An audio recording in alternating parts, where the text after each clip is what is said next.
Iya, untuk kebutuhan tuh. Masya Allah, luar biasa. Iya.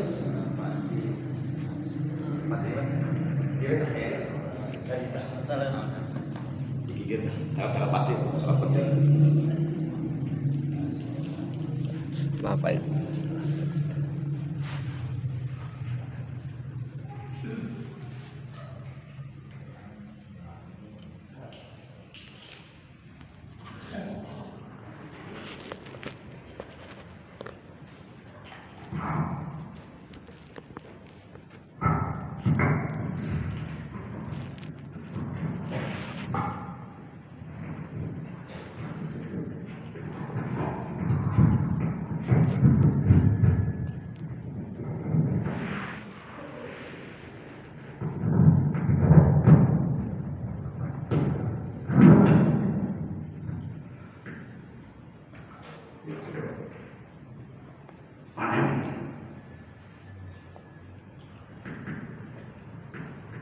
Assalamualaikum warahmatullahi wabarakatuh. Waalaikumsalam warahmatullahi wabarakatuh. A'udzu billahi minasyaitonir rajim. Bismillahirrahmanirrahim.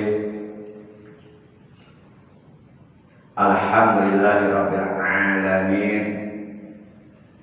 Wal 'aqibatu lil muttaqin wa la 'udwana illa 'alal zalimin.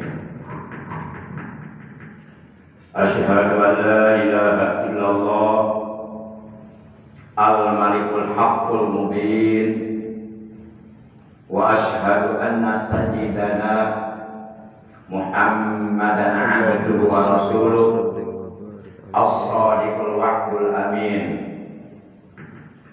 Allahumma shalli wa sallim wa barik ala imamil muttaqin khairul khalqillahi fil awwalin wal akhirin sayyidina wa habibina wa syafi'ina wa qurrati a'yunina wa maulana Muhammad Sallallahu alaihi wasallam. Allahumma shalli wa ala alihi wa ashabihil mujahidin al-tahirin al-tayyibin. Amma ba'd. Qala ta'ala a'udzu billahi minasy syaithanir rajim. Bismillahirrahmanirrahim. Wattaqullaha la'allakum tuflihun.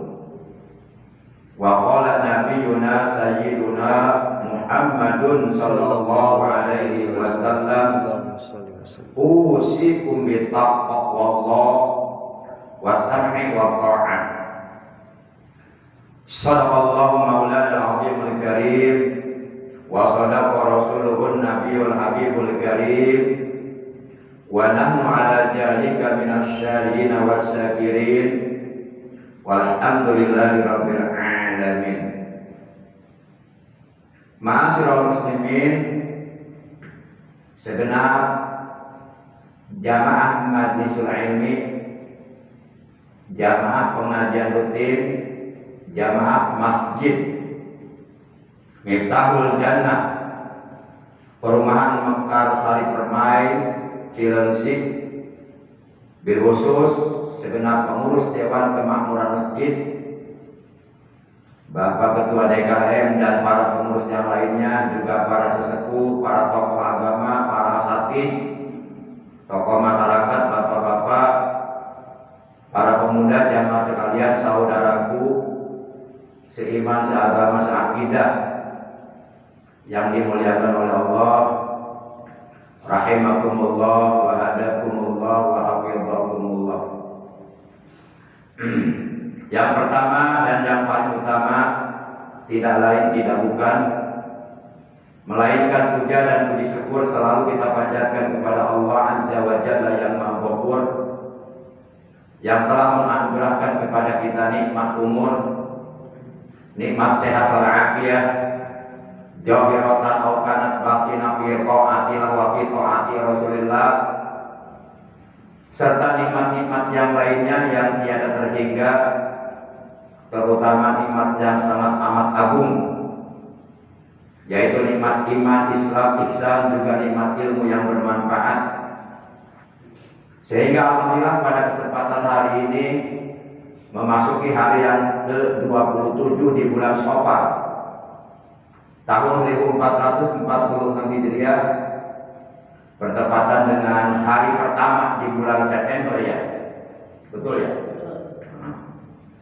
Tahun 2024 dalam taklim pertemuan yang ke-27 untuk saya ngisi.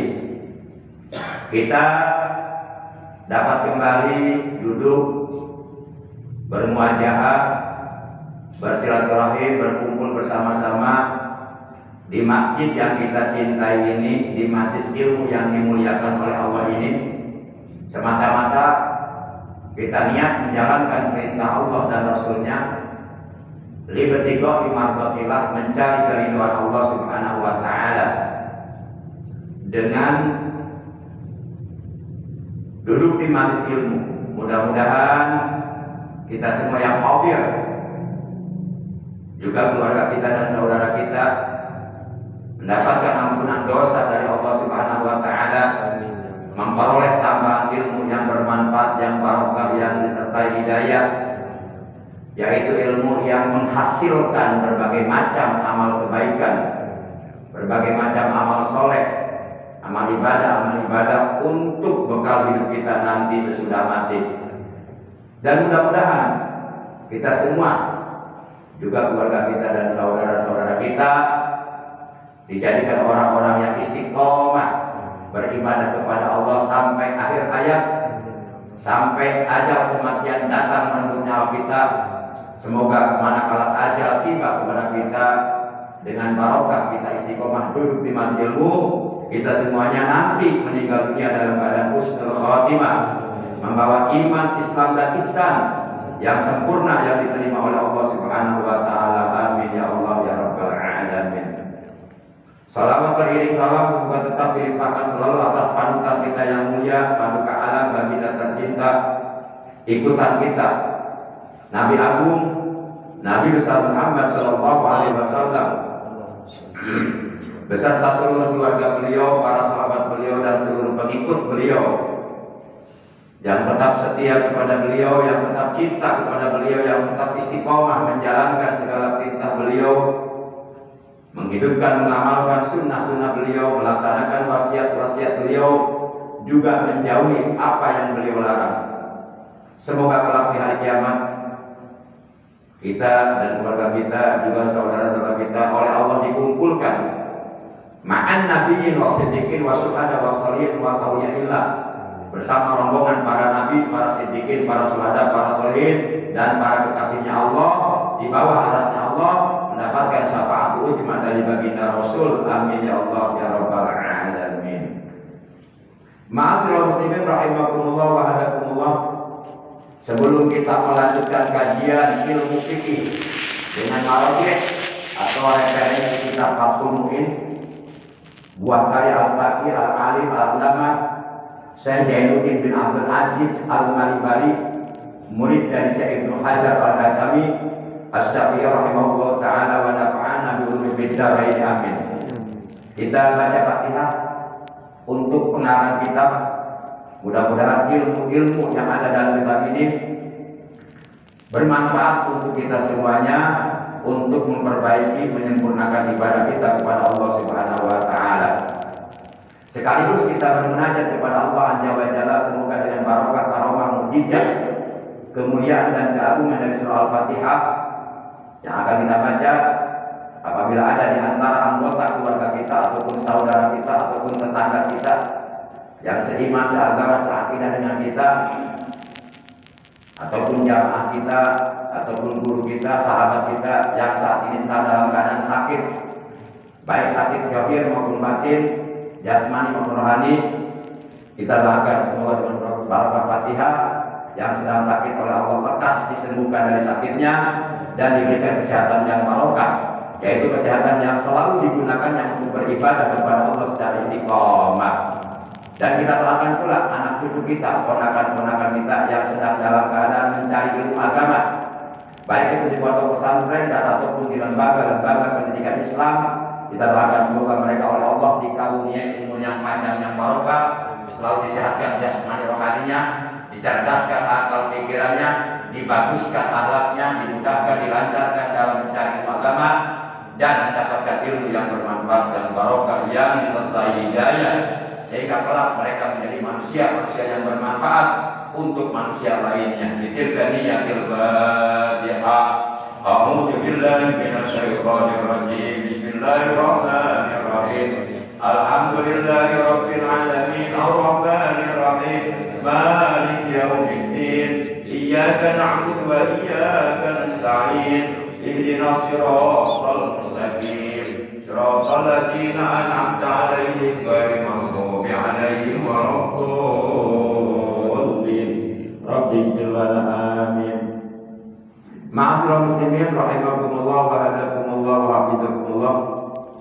Dengan pertolongan Allah kita akan melanjutkan kajian ilmu fikih. Insya Allah pada pertemuan kali kita yang ke-27 ini kita akan membahas mengenai syurutul wudu, mengenai syarat-syarat wudu. Jadi berwudu itu ada syarat-syaratnya, dan syarat-syarat berwudu wajib dipenuhi. Kenapa? Karena apabila diabaikan, ditinggalkan, tidak dipenuhi, secara hukum mengakibatkan wudu yang kita lakukan menjadi tidak sah. Kalau wudunya tidak sah, lalu kemudian sholat, maka secara otomatis sholatnya pun menjadi tidak sah. Maka seyogyanya adalah setiap orang Islam yang sudah mukallaf, yang berakal sehat dan sudah balik,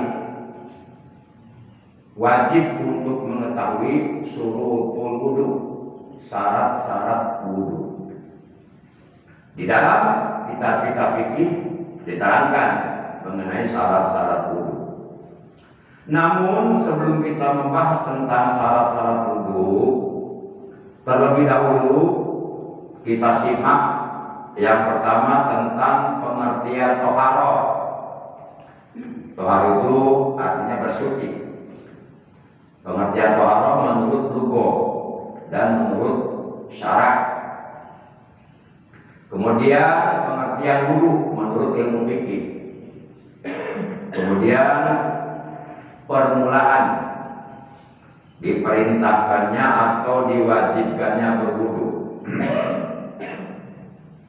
Pengertian toharoh menurut lugha atau secara etimologi adalah an-nadhafatu wal khulusu minad danas.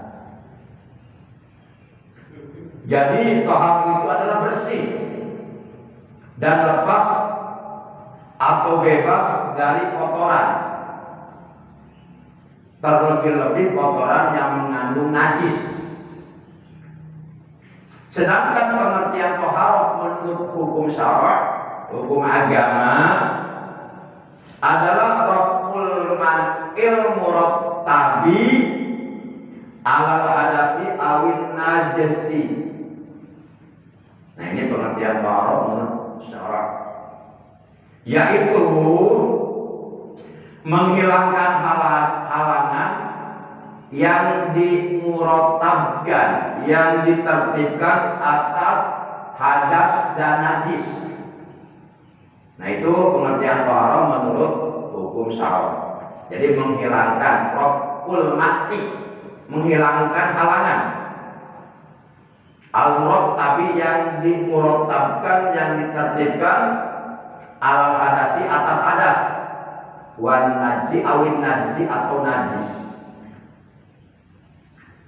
Kemudian selanjutnya permulaan diperintahkannya atau diwajibkannya berwudu sebagaimana diterangkan di dalam kitab Fathul Mu'in ini.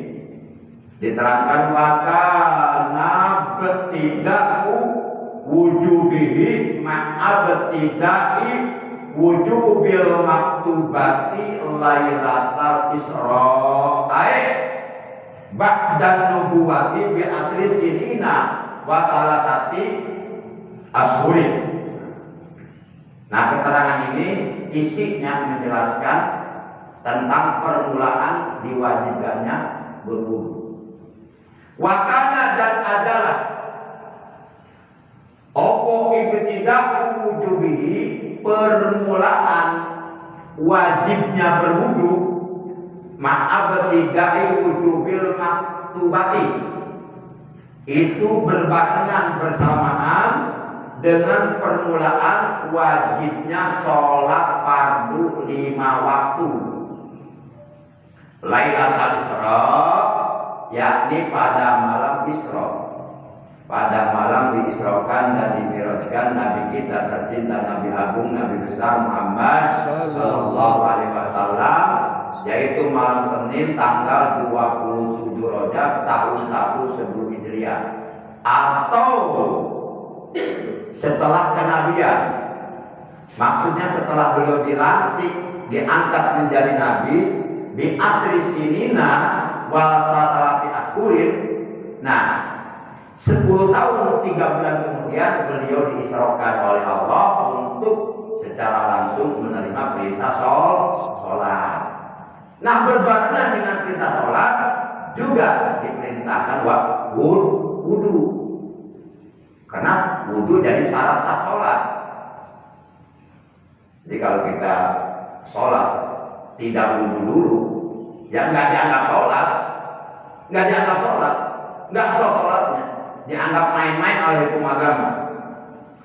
Jadi jelas ya bahwa permulaan diperintahkannya, diwajibkannya wudu adalah berbarengan dengan permulaan diperintahkannya sholat fardu 5 waktu, yaitu pada malam Isra, atau 10 tahun 3 bulan kemudian setelah beliau diangkat menjadi nabi.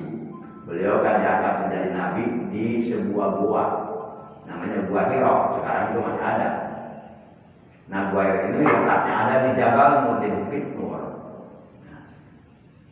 Para jamaah yang dimuliakan oleh Allah Subhanahu wa taala. Selanjutnya kita akan membahas pengertian wudu menurut ilmu fikih.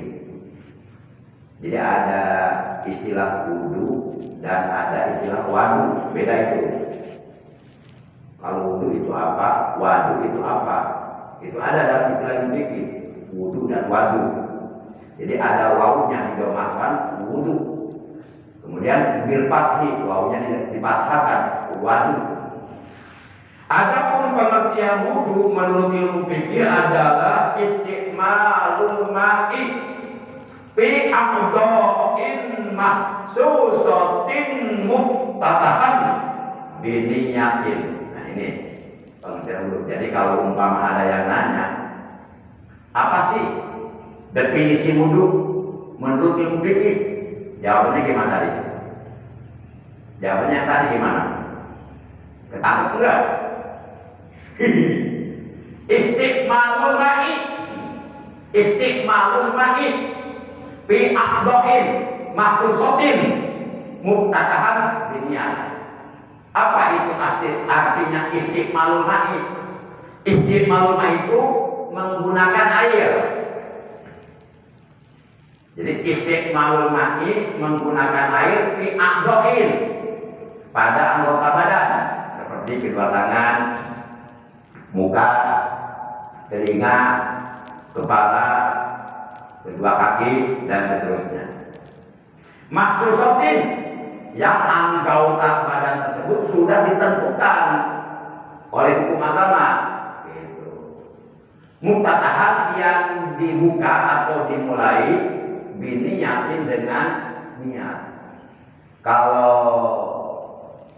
madhab Syafi'i, madhab Maliki, madhab Hambali, itu wudu wajib niat.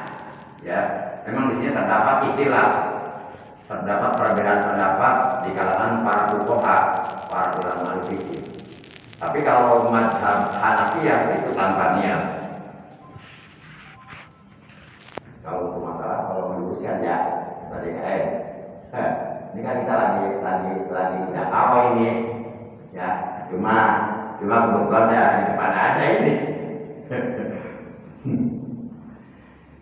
Baik para jamaah, itulah tentang pengertian toharoh menurut lugah. Kemudian pengertian wudu menurut hukum syarah. Kemudian awal mula atau permulaan diperintahkannya atau diwajibkannya berwudu. Nah, sekarang kita masuk pembahasan mengenai syurutul wudu, syarat-syarat berwudu. Menurut keterangan di dalam kitab Fathul Mu'in, syarat-syarat berwudu itu jumlahnya ada 5 perkara. Di dalam kitab Fathul Mu'in diterangkan wasurutul wudu'i kasurutil musli khamsatun. Wasurutul wudu'i utawi piro-piro syarate wudu iku kasurutil musli kayaning piro-piro syarate adus iku khamsatun 5. Jadi syarat-syarat wudu ada 5. Nah, yang 5 perkara ini wajib dipenuhi. Jangan diabaikan kalau wudunya ingin sah. Gitu. Ahaduha ma'un mutlaqun. Syarat berwudu yang pertama adalah berwudu wajib menggunakan ma'un mutlaqun. Wajib menggunakan air mutlak. Enggak boleh kita berwudu dengan air mustakmal. Kecuali kalau mustakmalnya mustakmal kasir. Kan nanti air mustakmal terbagi 2, ada mustakmal tolil, ada mustakmal kasir. Nanti dibahas kesononya nanti. Jadi kalau menghitung kita biar tertib 1, 2, 3, jangan langsung 1, langsung 10, jangan. Yang penting ngajinya istiqomah gitu. Jangan ngaji baru 2 kali langsung pengen jadi kiai. Memang gampang jadi kiai. Orang santai 2 tahun belum tentu jadi kiai kalau tidak dikehendaki oleh Allah. Nah, kan ada lagi ma'un mutanajjisun, air najis, air yang terkena najis. Nah, itu apabila dipakai untuk wudu itu wudunya enggak sah. Ada lagi air mutaghayyir, gitu kan? Nah, air yang sah yang boleh digunakan untuk berwudu adalah air mutlak. Sehingga di dalam kitab Fathul Mu'in diterangkan fala yarfa'ul hadasa wala yuzilun najisa wala yuzilu sa'irat taharati walau maskunatan illal ma'ul mutlaq. Fala yarfa'u maka tidaklah dapat mengangkat atau tidak dapat menghilangkan al hadasa akan hadas, baik hadas kecil maupun hadas besar. Wala yuzilun najsa, dan tidak pula dapat melenyapkan menghilangkan najis. Wala yuzilu, dan tidak hasil syairut taharati, syakirut taharati, toharoh yang lainnya. Walau masnunatan, sekalipun toharoh itu hukumnya sunnah. Illa, kecuali al-ma'ul mutlak, toharoh menggunakan air mutlak. Jadi maksudnya apabila kita mau bertoharoh atau mau berwudu atau mau ghuslul janabah, mau mandi untuk menghilangkan hadas besar yang ada pada badan kita, supaya sah toharohnya wajib syarat wudu yang pertama harus dipenuhi, yaitu berwudu wajib menggunakan air mutlak. Perlu kiranya kita ketahui bahwasanya air mutlak itu menurut seluruh para ulama fuqaha fuqaha, yakni para ulama yang berkompeten di bidang ilmu fikih. Hukumnya adalah thahir mutahhir. Kan air itu ada hukumnya thahir mutahhir, ada thahir ghairu mutahhir. Nanti thahir mutahhir terbagi dua, ada thahir mutahhir makruh, ada thahir mutahhir ghairu makruh. Nah, kalau air mutlak itu hukumnya thahir mutahhir.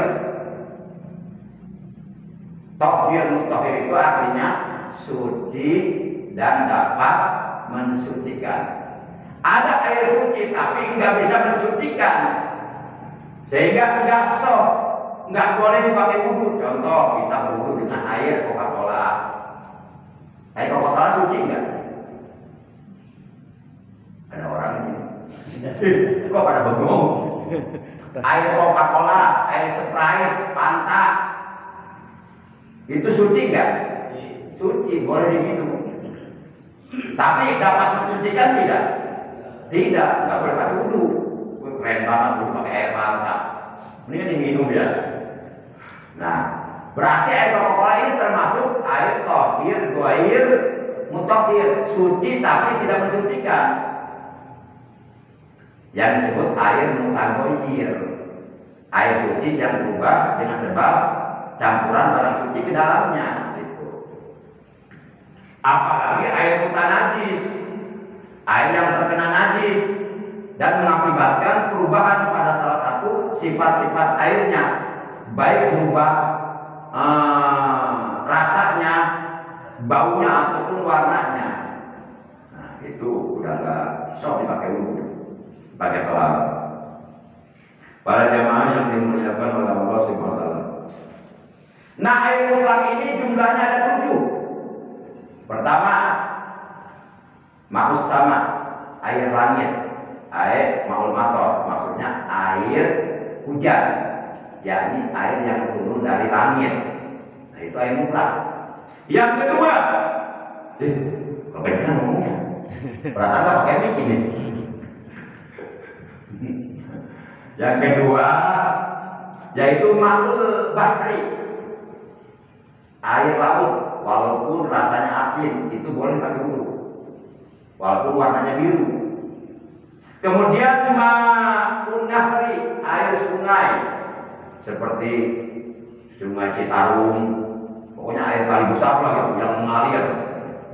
Kemudian ma'un bikri, air sumur, air sumur.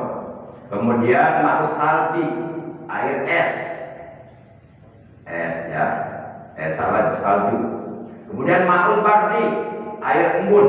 Dan yang terakhir ma'ul ain, air mata air, air yang keluar di dalam tanah. Kalau di saya ada tuh, ya, itu air mata air nggak berhenti tuh. Walaupun musim kemarau berpanjangan sampai setahun, tapi nggak berhenti bagus itu mata airnya. Di mana? Di Beckham ya. Saya ngambil airnya ke situ kalau musim kemarau. Bahkan dari mana-mana ke situ itu, bawa mobil, losbak, bawa dirigen. Nah, itu 7 macam air mutlak. Itu 7-7-nya boleh digunakan untuk bertoharoh, seperti untuk berwudu, menghilangkan hadas kecil, atau untuk ghuslul janabah, menghilangkan hadas besar. Para jamaah yang dimuliakan oleh Allah Subhanahu wa taala. Nah, berarti air yang 7 macam tersebut yang disebut air mutlak itu hukumnya thahir, mutahhir, suci dan dapat mensucikan. Baik, kita lihat Al-Quran surah yang ke-8, yaitu surah Al-Anfal. Ayat yang ke-11, Allah Subhanahu wa taala berfirman, "Wa yunazzilu 'alaikum minas samaa'i ma'un liyutahhirakum bih." Wa yunazzilu, dan Allah telah menurunkan alaikum atas kalian minas samaa'i dari langit. Opo ma'un banyu air, yaitu air hujan.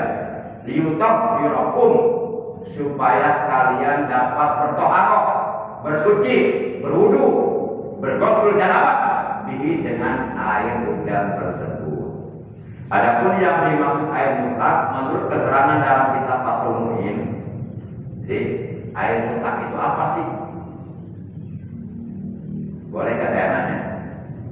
Boleh ya. Dan bapak-bapak juga boleh menjawab, siapa aja boleh. Ini namanya mujakarah. Jadi dalam proses berlangsungnya taklim, muta'alim, jadi kalau bisa mah yang aktif jangan di depan saja. Jadi terjadi interaktif. Jadi para mustami nggak pasif gitu. Ya, nah kalau memang diizinkan saya mau bertanya nih, definisi atau takrif air mutlak itu apa? Apa air mutlak menurut ilmu fikih? Kira-kira jawabannya apa ya? Iya, suci, benar. Suci. Yang lain? Boleh yang lain menambahkan atau melengkapi atau menyempurnakan? Nggak usah malu-malu. Biasanya ngobrol biasa, cuma nggak ada kopi doang. Entar kopi ada kopi nanti di luar, nanti nggak usah tegang, biasa aja. Nah itu di dalam kitab Fathul Mu'in ada definisi air mutlak. Nah saya bacakan nih.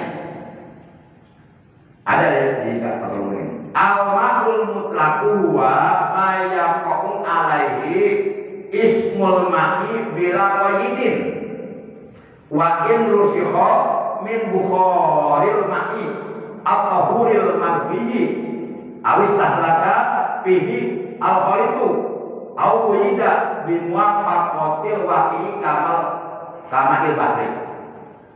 Jadi yang dimaksud air mutlak ini, kalau yang tadi kan yang 7 itu mah contoh-contoh air mutlak. Itu mah bukan definisi air mutlak, itu mah contoh-contoh air mutlak, air hujan dan seterusnya. Nah, yang dimaksud air mutlak itu adalah air yang dinamai air tanpa tambahan nama. Saya ulangi nih, air yang dinamai air tanpa tambahan nama, walaupun hasil sulingan ya dari asap air mendidih atau dilakukan campuran ke dalamnya, ataupun ada tambahan nama pada nama air, namun tambahannya itu menunjukkan sesuai dengan tempatnya air. Contoh seperti air laut. Air laut ini air mutlak karena tidak ada tambahan nama pada air tersebut. Air laut itu ada tambahan namanya apa? Laut. Nah kalau tambahan laut, tambahan laut. Kalau tambahan namanya menunjukkan tempatnya air, itu air mutlak. Berbeda dengan air kopi. Ada tambahan nama enggak? Ada. Apa tambahan namanya? Kopi. Berarti air kopi bukan air mutlak atau air mawar. Jadi air kopi harus selalu menggunakan tambahan kopi. Sebab kalau kata kopinya dihilangkan, namanya bukan air kopi. Nah berarti kalau air selalu menggunakan tambahan nama, berarti bukan air mutlak. Itu. Nah ini menurut Fathul Mu'in. Tapi apabila tambahan namanya menunjukkan tempatnya air, seperti air laut, air sungai, air sumur, itu mah tetap air mutlak. Karena menunjukkan tempat. Beda dengan air mawar, air kopi, air Sprite, air Coca-Cola, air Fanta, itu pasti bukan air mutlak. Karena ada tambahan namanya. Dan tambahan namanya harus selalu disebut. Sebab kalau nggak sebut, ya namanya bukan air itu gitu. Mungkin bisa dipahami ya. Ya, saya berusaha untuk ngomong benar ini. Ngomongnya susah ngomongnya. Susah ngomongnya ini. Jadi saya juga latihan dulu, di rumah latihan dulu ini. Sebulan latihan ngomong begini saya. Emang gampang ngomong tentang ilmu? Enggak gampang, ini susah. Makanya kalau orang nggak punya ilmu suruh ceramah bisa jago. Da bihilafi ma la yudkaru illa muqayyadan kama ilwardi au kama ilqawa. Berbeda nih. Berbeda lain halnya dengan air yang selalu disebut dengan tambahan nama seperti air mawar, air kopi. Nah itu berarti bukan air mutlak. Oleh karena bukan air mutlak berarti tidak boleh digunakan untuk toharo seperti untuk berwudu atau untuk mandi janabah. Jadi sangatlah jelas bahwa air mutlak ini hukumnya sah digunakan untuk bertoharo atau untuk bersuci dengan syarat air mutlaknya itu yang ghair mustakmal, yakni air mutlak yang bukan bekas toharo. Sebab nanti air mutlak terbagi dua. Ada air mutlak mustakmal, ada air mutlak ghair mustakmal. Ada air mutlak tapi bekas toharo. Contoh nih, kita berwudu berarti bertoharo. Nah air bekas wudu kita ditandengin, ditadangin ya. Kalau bahasa Sunda tandengin, kalau bahasa Indonesia tadangin ya. Nah ditadangin pakai ember. Nah berarti itu air yang ada di ember itu berarti air mutlak mustakmal, nggak boleh dipakai wudu lagi karena bekas bertoharo. Nah yang boleh dipakai wudu air mutlak ghair mustakmal, air mutlak yang bukan bekas toharo. Nah begitu. Nanti air mutlak mustakmal juga terbagi dua lagi. Ada air mutlak mustakmal tohir, ada air mutlak mustakmal kasir. Kalau air mutlak mustakmal tohir itu tohir ghair tohir, suci tapi tidak disucikan, maka tidak boleh dipakai toharo. Sedangkan air mutlak apa tadi? Kasir. Mutlak mustakmal kasir. Nah itu hukumnya tohir mutahhir, suci dan dapat disucikan.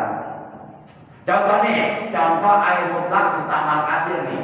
Umpama nih, oleh karena situasi sudah musim kemarau, air sangat berharga, nyarinya susah.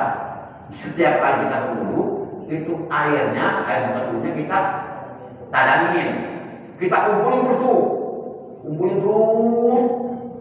Lagi susah nyari air. Kalau kita berwudu pakai air galon kan pakai duit dulu tuh.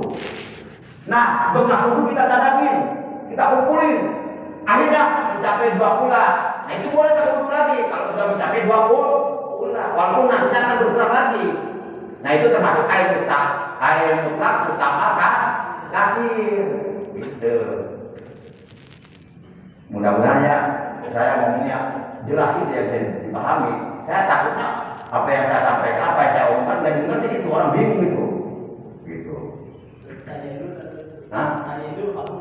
Nah, paham ya? Paham Pak? Nanti kalau nggak paham pasti nanya, ya. Jadi kalau nggak paham jangan diam aja, tanyakan biar jelas, ngaji itu harus jelas. Sebab tujuan ngaji menghasilkan ilmu. Tanya nggak tahu jadi tahu, ilmunya bertambah. Nih, Imam Syafi'i aja sekelas Imam Syafi'i, ulama besar dunia, imam mazhab, pengikutnya sealam dunia. Beliau pernah mengatakan begini, Fakul lama ajdatu ilman, Fakul lama ajdatu makrifatan bijahli. Setiap kali ilmuku bertambah, maka setiap kali itu pula aku semakin bertambah tahu akan kebodohan diriku. Jadi ilmu bertambah, kita lebih tahu ternyata banyak kekurangan kita. Itu Imam Syafi'i loh, sekelas Imam Syafi'i, usia 7 tahun sudah hafal Quran dengan isinya. Masya Allah. Makanya Rasulullah budaknya itu pernah mengatakan, jika aku hidup di suatu hari, ilmuku tidak bertambah di hari itu, kepala bumi kali, maka berarti hidupku di hari itu tidak diberkahi oleh Allah. Jadi kalau kita ingin tahu hidup kita berkah enggak, ilmu kita bertambah enggak? Ilmu agama maksudnya, ilmu agama bertambah. Bagaimana mungkin ilmu agama kita bertambah kalau kita enggak pernah mau mencari ilmu agama? Males. Jangankan tiap hari seminggu dengan seminggu kali tahajud. Dan bertambah dari mana? Ilmu itu didapat dengan kerja keras. Sebagaimana kita mencari uang dengan kerja keras, pergi pagi pulang sore, pagi pulang pas keringat. Berangkat kerja anak masih tidur, pulang kerja anak masih tidur. Enggak sempat ngobrol sama anak. Itu saya banget itu mah. Nah, enggak ada orang mendapatkan ilmu dengan mimpi, dengan tidur, dengan mimpi, enggak ada. Masya Allah. Para jemaah yang dimuliakan oleh Allah SWT, jadi sangatlah jelas bahwa air mutlak ini hukumnya digunakan untuk bertoharo atau untuk bersuci dengan syarat air mutlak itu mutlak yang ghair mustakmal, yakni air mutlak yang bukan bekas toharo. Jadi jelas bahwa air mutlak terbagi dua. Satu, air mutlak mustakmal. Hukumnya tohir, ghair, mutahhir, suci tapi tidak dapat mensucikan. Yang kedua, air mutlak ghair mustakmal, air mutlak bukan bekas toharo. Itu hukumnya tohir, mutahhir, suci dan dapat mensucikan. Kemudian air mutlak mustakmal terbagi dua. Satu, air mutlak mustakmal qalil.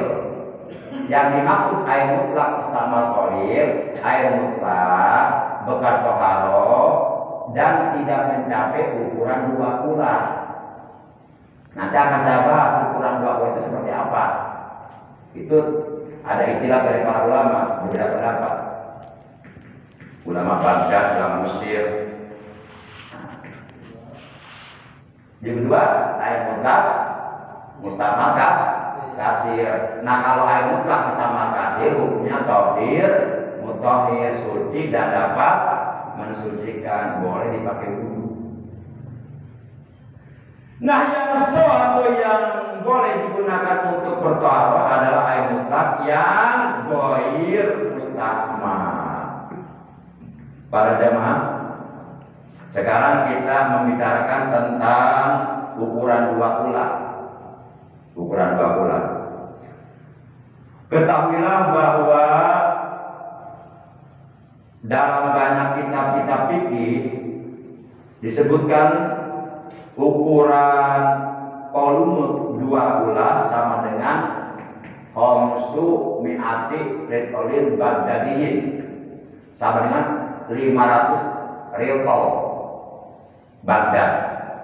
Ada tuh di kitab sapi dan kerja khamsu mi'ati ritolin baghdadiyin, 500 ritol Baghdad, bukan liter, ritol. Ya, ada ritol, ada liter.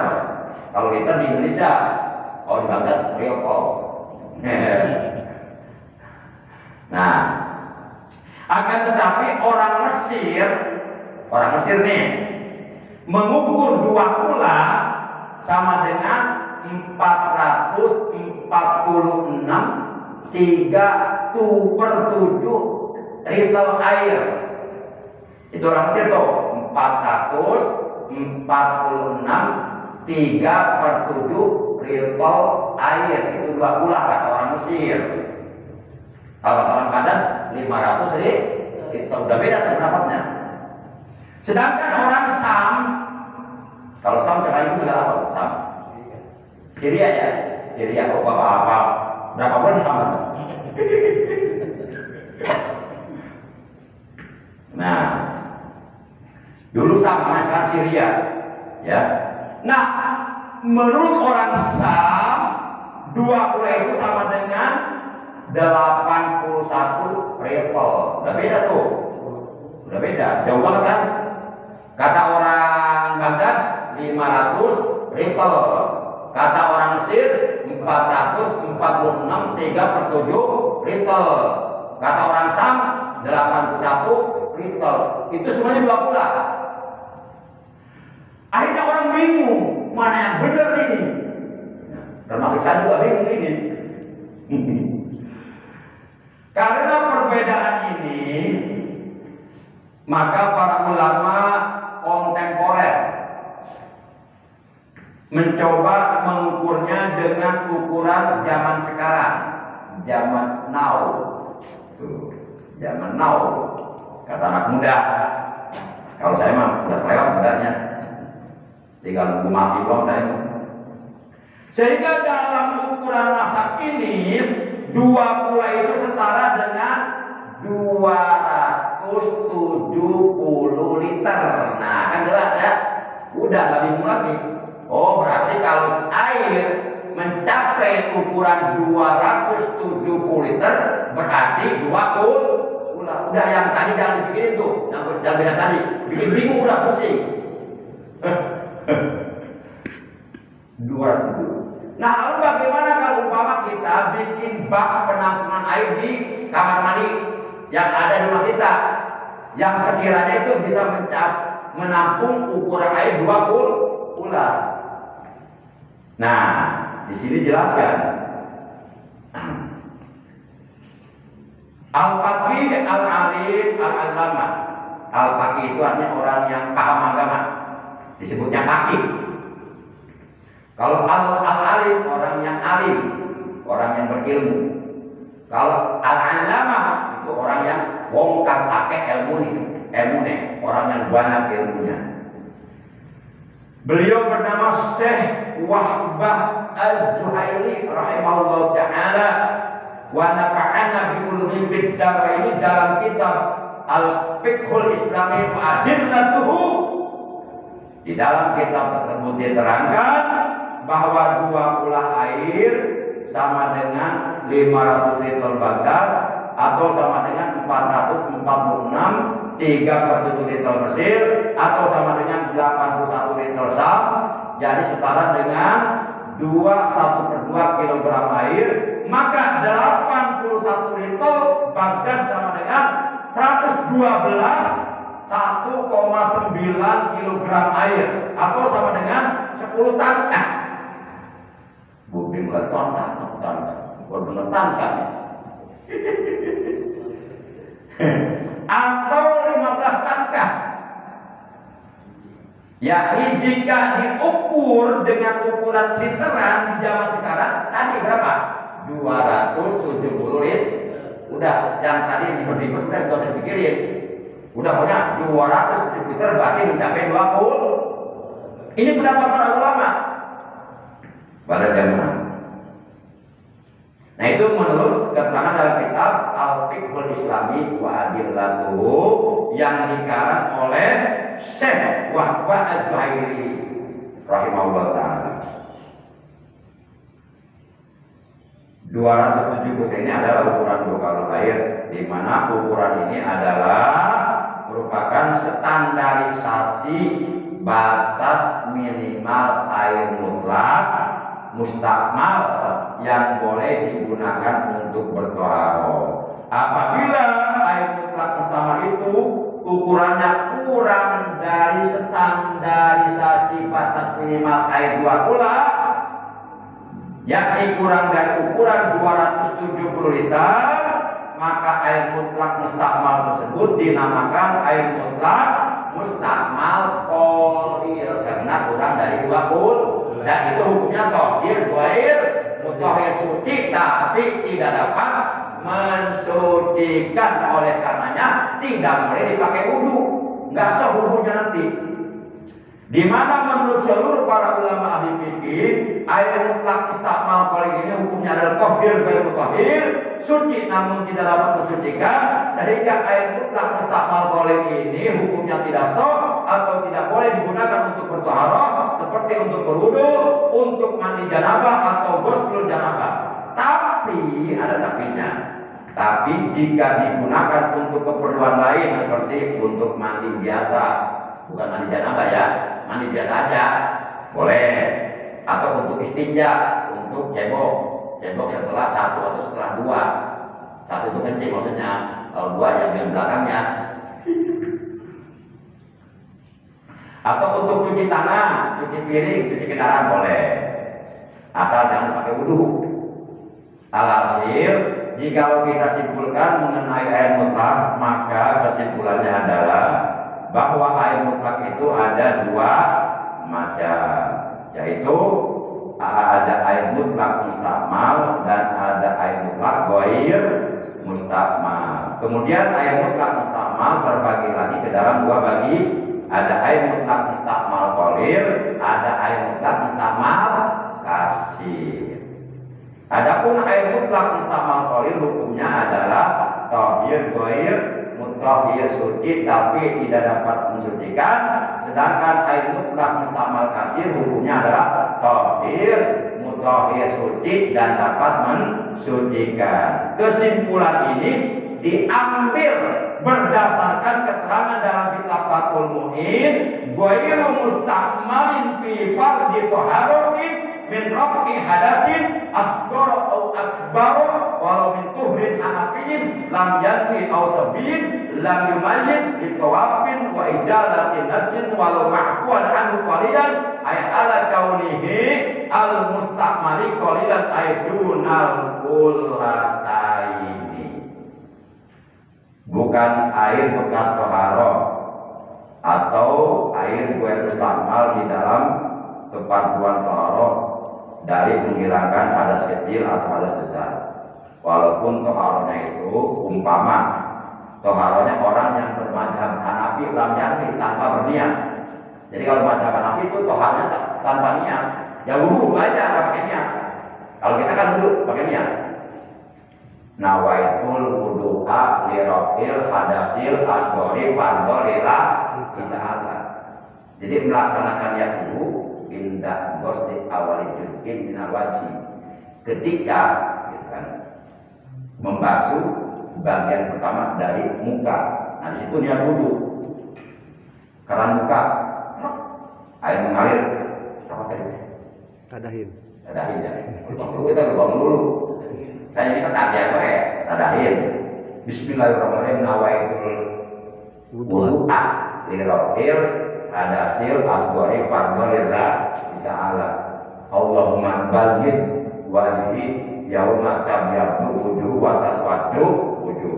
Allahumma baligh wajhi yauma tabyaddu wujuh wa taswaddu wujuh. Di situnya jangan niat wudu ketika mencuci telapak tangan, gak jadi. Nawaitul wudu'a gak jadi. Sebab status hukum mencuci telapak tangan itu sunnah. Sedangkan menurut mazhab Syafi'i niat wudu itu wajib. Tidak boleh meletakkan yang wajib pada yang sunnah. Nggak kuat. Kalau yang sunnah nempel yang wajib bisa. Nah, begitu para jamaah yang dimuliakan oleh Allah Subhanahu wa taala. Kira-kira jelas nggak ya? Jelas ya? Ya oleh karena sudah jelas, ya paling udah beres berarti ya. Iya, belum ini masalah tempat. Ya, tempat penampungan air di kamar mandi. Namanya apa? Masbak ya? Bak ya? Pula ya? Nah, ya.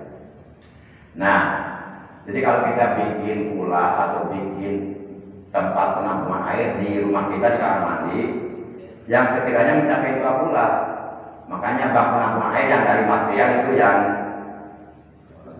setengah lingkaran ya, yang iya setengah lingkaran yang bawah begini kan, nah itu nggak mencapai 2 pula.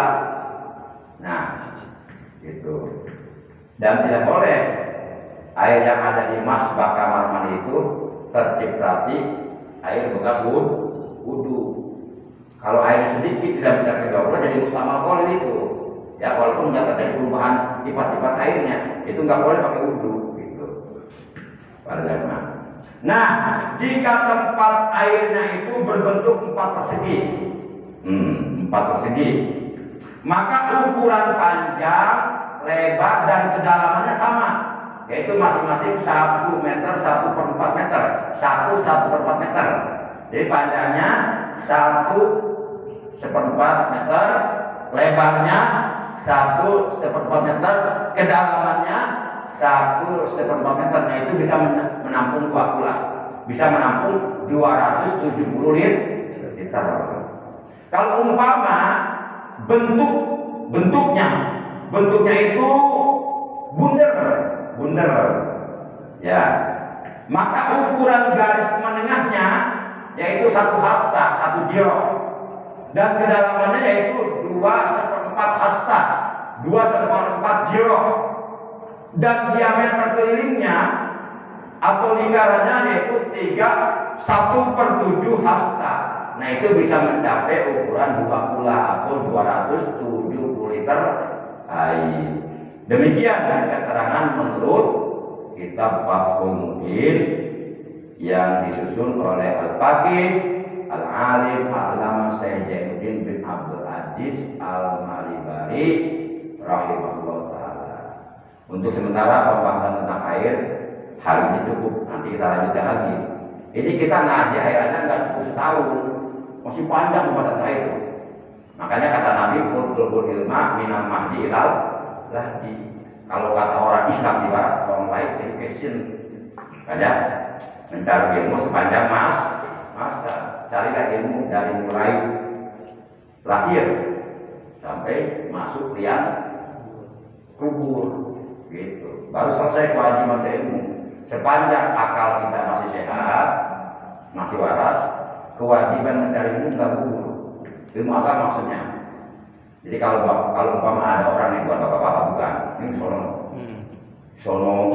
Kalau umpama ada orang udah bosan nyari ilmu, udah aja minta stres, minta gila, udah wajib. Orang gila nggak diwajibkan mencari ilmu. Jangankan mencari ilmu, sholat aja nggak wajib. Ya ada orang bosan sholatnya, nggak betah sholat, udah gila aja, bebas ya sholat udah. Nah udah bilang nih, jadi demikian. Sebelum saya tutup, barangkali ada yang mau bertanya boleh, atau nanti sambil ngopi-ngopi gitu. Mau sih, silakan. Kalau kita duduk di bak mandi, dia ukurannya nggak 20, tapi airnya dialirin terus sampai luber, boleh ketika wudhu? Jadi itu termasuk dalam kategori air mengalir itu ya, tapi bukan sungai itu ya. Wah akal-akalan itu mau samakan dengan sungai ya. Waktu butuhin keran. Iya saya juga paham itu, maksudnya begitu.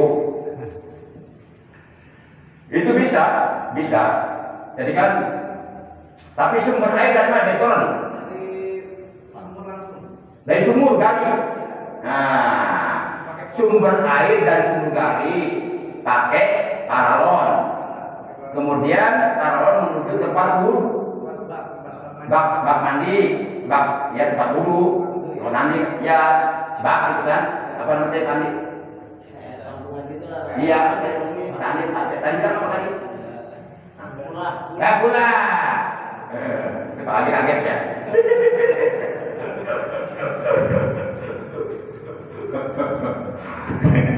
Nah, sedangkan kulahnya, baknya tidak mencapai ukuran 20, tapi air terus mengalir kan, sampai tumpah kan ke bawah. Nah, apakah itu termasuk dalam kategori seperti hukumnya air sungai atau tidak? Kalau umpama enggak dimati-matiin terus sepanjang masa, itu sampai dengan sungai. Tapi kalau mengalirnya hanya saat wudhu aja ada, berarti akal-akalan. Berarti nggak boleh Ustaz? Hah? Nggak boleh. Nggak tahu saya juga.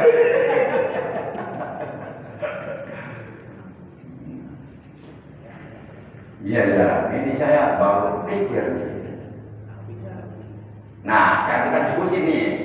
Ayo, pasti bapak-bapak punya ilmu lah.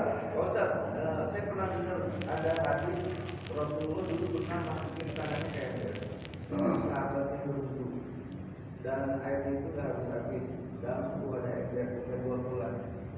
Kira-kira saya nggak tahu itu hadis benar apa enggak. Ya, saya juga pernah baca itu. Cuma permasalahannya itu sumber airnya dari mana? Apa dari mata air? Sumber airnya kalau saya dari sumur. Di pantai gitu kan. Iya. Memang ya, kalau airnya itu mengalir, itu enggak ada kaitannya dengan kolim dan kasir. Karena mengalir. Jadi dihukumi seperti air sungai. Gitu. Berarti Bapak bisa menyimpulkan kan? Apa kesimpulannya? Boleh. Iya, gitu. Cuma saya pura-pura bingung aja. Ya.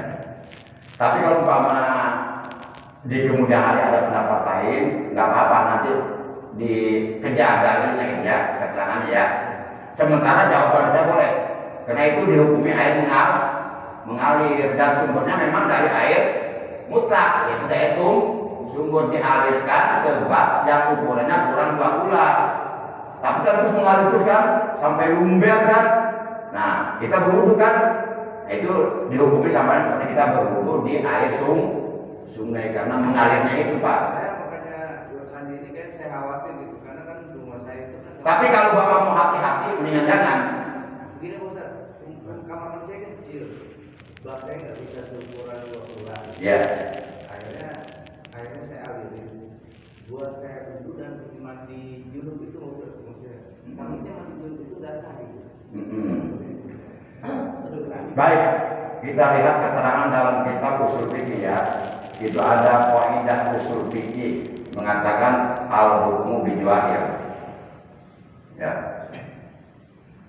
Hukum itu diberlakukan untuk perkara yang johir-johir, yang nyata. Kalau memang faktanya, kenyataannya air tersebut tidak mencapai ukuran 20 bulan, maka berarti kalau kita kaitkan dengan pembahasan tadi, berarti air tersebut adalah air mustakmal kasih kolil. Kalau umpama kita berwudunya dimasukkan tangannya, berarti mustakmal kolil. Berarti kalau mustakmal kolil berarti tohir, goir, itu air suci tapi tidak dapat mensucikan. Cuma ini masalahnya diakal-akalin supaya seperti air sungai mengalir. Nah itu kan akal-akal manusia. Nah saya cari lagi deh. Ya, berarti ini kekurangan saya. Saya mah gentleman kanan aja. Kalau memang nggak tahu ya nggak tahu. Ya oke. Tujuh. Berarti saya juga. Jangan nggak tahu nggak tahu. Berarti saya juga harus lebih hati-hati. Nah, maksud saya begitu kalau kan kata para ulama sesuatu yang meragukan mendingan ditinggal untuk keamanan. Itu mah hati-hati. Para ulama dulu ibadah hati-hati. Nah, kita jangan ceroboh. Makanya saran saya mendingan jangan. Mendingan kalau mau baknya digedein, ditinggiin. Oh, sempit ya. Nah, mendingan airnya posisi tertutup. Itu bisa beli ember yang gede, yang ada tutupnya tempayan tuh. Ketika kita berwudu, nah kita bolong itu, masukin keran, kita wudu. Itu lebih aman Pak. Dengan itu udah jelas tuh sah banget udah. Daripada meragukan. Ini kan simpen di toren kita harus mandi. Nah, itu boleh. Gitu. Makasih Pak Ustaz. Iya, tapi